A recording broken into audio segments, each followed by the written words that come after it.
Coordinate geometry का जो ऐसा प्रश्न आएगा तो किस तरह से इसको सॉल्व करना है, तो देखिए क्या है कि बिंदुओं लिखा हुआ है यहाँ 4-3 है, एक कोऑर्डिनेट 8-5 दिया हुआ है, को मिलाने वाले रेखाखंड को 3:1 में अंतः विभाजित करती है।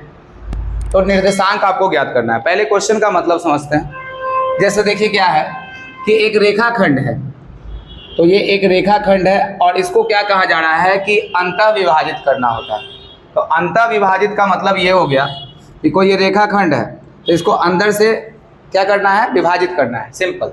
तो विभाजित करना है तो विभाजन का जो बिंदु है, मान लेते हैं कहीं पे ये वाला पॉइंट यहाँ दिया हुआ है, तो इसको जो कोऑर्डिनेट है, पहला कोऑर्डिनेट जो दिया हुआ है वो है हमारा 4 और -3 है, और दूसरा कोऑर्डिनेट जो दिया हुआ है इस साइड में वो दिया हुआ है 8 और 5 दिया हुआ है।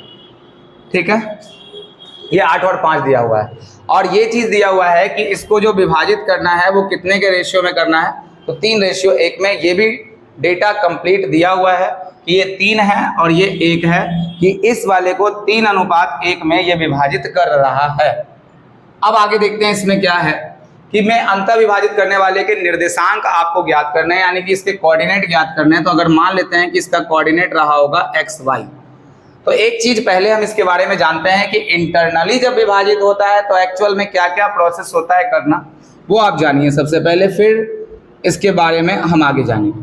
तो जैसे अगर मान लिया जाए कि इंटरनली अगर किसी चीज को विभाजित करना है तो उसका एक फॉर्मूला, जैसे अगर मान लें कि इसको m/n के रेशियो में यहाँ विभाजित किया गया, तो अगर हम इसको मान लेते हैं x1 y1 मान लेते हैं, ठीक है, और इसको मान लेते हैं x2 y2 मान लेते हैं, और ये हो गया आपका x और y हो गया। तो सिंपल वे में हम कह सकते हैं कि अगर x का मान निकालना होता है इंटरनली विभाजित के अंदर में, तो आप देखिएगा m को गुना करते हैं इसके इस कोऑर्डिनेट के साथ। पहले दोनों में x को लेके चलते हैं, x1 y1 कंप्लीट होगा और दूसरे में y1 y2 कंप्लीट होगा। तो m के साथ जो होगा वो इसका गुना नहीं होगा, m के साथ होता है गुना x2 का। तो mx2 करते हैं। इंटरनली विभाजित होता है तो प्लस, और अगर एक्सटर्नली विभाजित है तो यहाँ माइनस का साइन डाल देते हैं। उसके बाद अगर हम इसको लिखते हैं n लिख दें, तो n के साथ हम लेके जाएंगे किसको यहाँ पे, तो x का कोऑर्डिनेट अगर ले रहे हैं तो n के साथ हम x1 का कोऑर्डिनेट ले लेते हैं, तो x1 हो जाएगा। बाकी बात इन दोनों को जोड़ के जो है m + n, ये x का मान निकल गया, यानी x कोऑर्डिनेट यहाँ आप ऐसे निकाल सकते हैं। सेम चीज आप अप्लाई करेंगे इस वाले में तो पूरा क्लियर हो जाएगा। अगर y निकालना है तो y का क्या फॉर्मूला हो सकता है वो देखेंगे। तो y में वही चीज चलेगा, तो m का गुना होगा y2 के साथ, तो m y2 हो जाएगा, और n का गुना होगा y1 के साथ, तो ये n y1 हो जाएगा। और अब जब हम इसको भाग करेंगे तो यहाँ भी जो सेम प्रोसेस किए हैं, ये इसका कोऑर्डिनेट इस तरीके से निकलता है।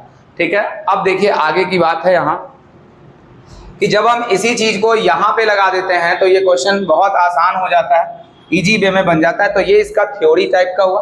अब क्वेश्चन पे हम लोग चलते हैं, तो चलिए देखते हैं यहाँ पे।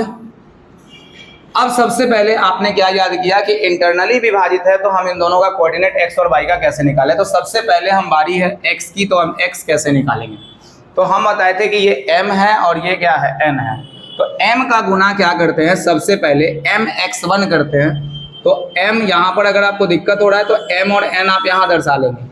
m 3 है और x2 जो है वो 8 है, तो डायरेक्ट क्या होगा, 8 गुना 3 हो जाएगा। तो ये बनेगा 8 गुना 3, सिंपल सा बात है। प्लस लगा दीजिए आप यहाँ पे। अब n को x1 के साथ गुना करेंगे तो n जो होगा यहाँ पे 1 है और x1 कितना है, 4। तो 4 इंटू कितना हो जाएगा, 1 हो जाएगा। और उसके बाद m + n को डिवाइड करते हैं तो 3 और 1 होगा पूरा 4। तो 3 और 1 4 इसके नीचे में रख देते हैं। जैसे आपको अगर लिखना है, थोड़ा और अच्छा समझना चाहते हैं तो 3 + 1 लिख देंगे। ये फाइनल हो गया कोऑर्डिनेट x का। अब हम y के कोऑर्डिनेट पर चर्चा करते हैं कि y हम कैसे निकालेंगे। ठीक है, तो y के कोऑर्डिनेट में आपको y वाले कोऑर्डिनेट के साथ गुना करना होता है क्रॉस में लगभग। तो 3 × 5 निकलेगा 15, यानी 3 को आप गुना कर दीजिए 5 से, फिर बीच में इंटरनली डिवाइड है तो प्लस लाइए। उसके बाद देखिए यहाँ n को आप गुना करेंगे 1 के साथ, तो 1 इंटू आ जाएगा -3, 1 इंटू आ जाएगा y1, यहाँ पर y2 के साथ गुना हो गया और यहाँ y1 के साथ गुना हो गया। अब फिर m + n यानी कि 3 प्लस कितना आ गया, 1 आ गया।